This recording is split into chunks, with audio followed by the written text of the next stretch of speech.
Boune benn dëkk bu nekk ci département bu Pikine boo xam ne dafa lot trop ci wàllu jumtukaayu jàngukaay ndaxte fii de benn école élémentaire publique rek moo fi am te mu ëmb lu toll ci fukk ak juróom-ñeenti quartier. Samba Camara ak Paul Bass Mendy bi nga xam ne ñoo nekk secrétaire général ak yore buumu jokkoo fédération des acteurs pour le développement de Boune andi nañ ci ay leeral. Parce que benn école publique lañu fi am plus de 2000 élèves ñoo fi nekk 19 classes avec un ratio de 105 élèves du CI au CM2. état tamit mu dimbali ñu mën a yokk infrastructure yi mën a yokk yeneen établissement mu permettre doomu Boune ñi nga xam te ne dañ fay nekk te seeni waajur amuñu moyen ñoom su ko defee ñi mën a jàng foofu. faju tamit jafe na ci gox bi ndaxte benn jumtukaay fajukaay rek moom la am. fi ñu nekk ni bërëb bi poste de santé de Boune lañ nekk moo ëpp naissance centre de santé de Kër Massar.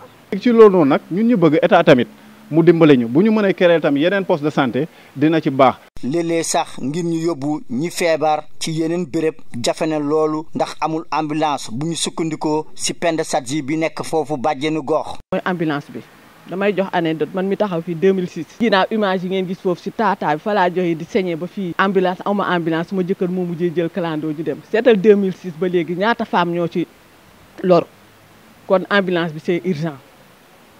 bonne volonté yi di ñëwee ñu ñëw jàppale ñu ci ambulance. mbënd bi ak ñàkk assainissement nekk na tamit lu soxal askanu Boune. opération Fendi bi ba tey ñu ngi tàllal suñu loxo pour mu gën a ñëwaat mu gën a taxaw ci Boune. Boune it dafa am inondation am na ñoo xam ne fu mu toll nii may wax ak yow ñoom ci ndox bi la ñuy dund ci la ñuy añee te ci la ñuy fanaan te yaakaar naa njaboot war na mën a fanaan feneen fu dul ndox.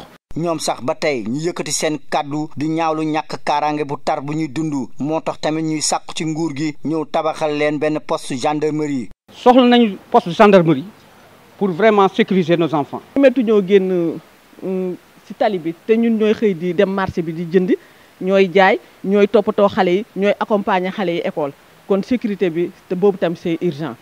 askanu Boune ñoom tamit ñu ngi wax ne jot na tey seen dëkk boobu ñu daal di ko def bokk moomeel ak chef lieu d'arrondissement. def nañu ay démarches ba am audience avec le gouverneur de région déposer foofu benn mémorandum pour que Boune soit une commune. moom donc moo ci nekkul commune léegi nag ñun dañoo bëgg ñu def ko commune. ñu sanc ko ci atum 1774 te mu am juróom-ñeenti kilomètres carrés Boune bi nga xam ne dañ kaa tooñ ci wàllum découpage administratif bu 1996 boo xam ne lu toll ci 98 700 habitants yi fay yeewoo nekk nag ci fukk ak juróom-ñeenti quartier ñu daal di leen tas ci diggante juróomi commune fu mu toll nii boobu ak léegi de mu ngi gën a tumu ranke te di dellu ginnaaw moo tax askanam booloo ci fédération des acteurs pour le développement de Boune di yooxu wàllu ngir nguuru Sénégal ñëw dimbale leen. Boune, un village du département de Pikine très mal loti en infrastructure éducative. Une seule école élémentaire publique pour couvrir 19 quartiers. Samba Camara et Paul Bass Mendy, respectivement secrétaire général et chargé de communication de la Fédération des acteurs pour le développement de Boune, nous en disent plus.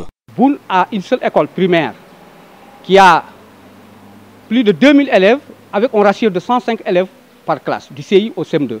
Il faut qu'on essaye de créer d'autres infrastructures qui peuvent permettre les enfants d'avoir une bonne éducation. La santé est également une parente pauvre dans cette zone par l'existence d'un unique poste de santé, nous disent encore ces acteurs. Il polarise plus de 18 quartiers. Ce poste de santé, vous allez voir même des populations de Yeumbeul venir jusqu'ici. Parce que Boune, exemple, vous voyez le poste de santé englobe beaucoup de communes. On peut dire Yeumbeul et Kër Massar et Malika aussi. Évacuer les malades pose aussi problème, nous dit Penda Sadji, bàjjenu gox de la localité. Je suis partie dans ma maison pour aller à la poste en enseignant depuis 2006. Donc, il y a beaucoup de femmes qui ont subi cette conséquence. C'est pourquoi nous demandons une ambulance. Les inondations et le manque d'assainissement préoccupent également ces populations de Boune. Lors de la visite du président de la République, on n'a pas entendu le nom de Boune. Le président des délégués quartier, il a omis Boune. C'est comme si Boune n'est pas dans les inondations. Les canalisations, on en réclame parce qu'il n'y en a pas assez pour dire, il n'y en a même pas d'ailleurs. Raison pour le plus, nous voulons, exemple, que l'État, sur le plan décennal, qui puisse penser à Boune. Ces dernières déplorent aussi l'insécurité et sollicitent l'ouverture très rapide d'un poste avancé de gendarmerie. Ce poste avancé de gendarmerie, il a été signalé au maire.